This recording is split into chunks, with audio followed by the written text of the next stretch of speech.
So now Paul Cantor has died. This month has been pretty vicious if you're a rocker, if you're into rock at all. You lose Lemmy, you lose Bowie, you lose Glenn Frey, and now you lose Paul Kantner. Paul Kantner, I like Bowie. I stayed off of this one, all this stuff. Bowie was great. I mean, I wasn't super in love with him, but, you know, Wham Bam, thank you, man. The Spiders from Mars. Man played some real music, had some real stuff with him. You have him, Glenn Frey. I wasn't a real Eagles fan. The Eagles came to my college and tore the stage up. We had great seats. I can't believe how great they were. They just tore the stage up. Lemmy is Motorhead. I mean, what can you say about Motorhead? Eat the rich, right?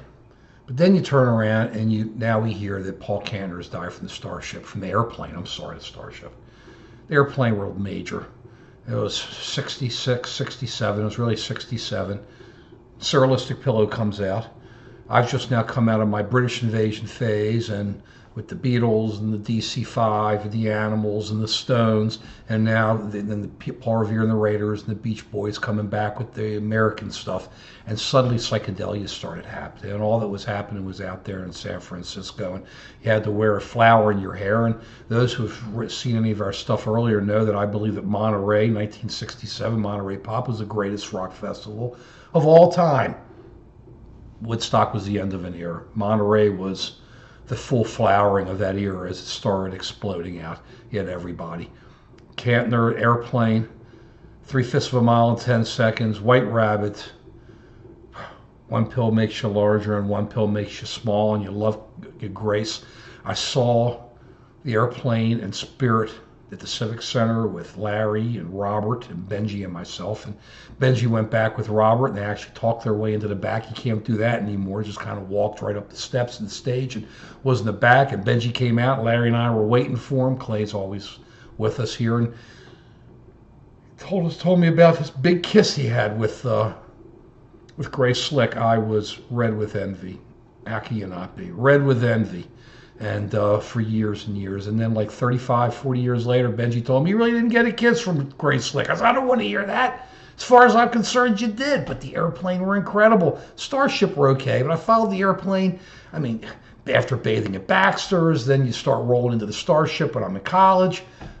They just, Papa John Creech played with them when the Starship first came out. Red Octopus, Caroline, Marty Balin, then of course Yoma Kokkonen, Jack Cassidy from the original Airplane, who blew out to Hot Tuna, and then that group just, psychedelia was what was happening.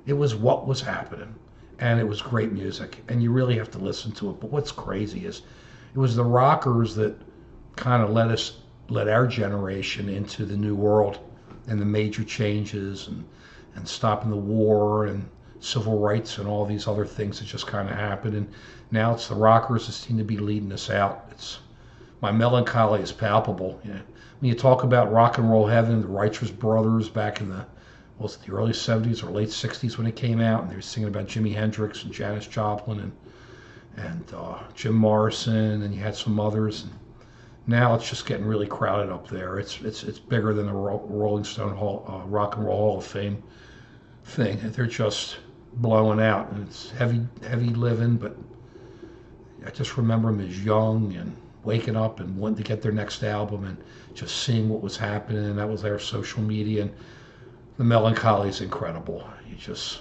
kind of see things starting to end, and makes you to listen to that music and realize how great it was and how much fun it was and how it really led to so many other things, and how we should be celebrating those lives and celebrating that music. And don't be so melancholy.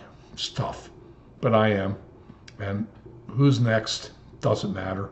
Just hope they all live a long life and keep putting out music and keep listening to that music. That's some of the greatest music of all time. Melancholy, but happy. Peace.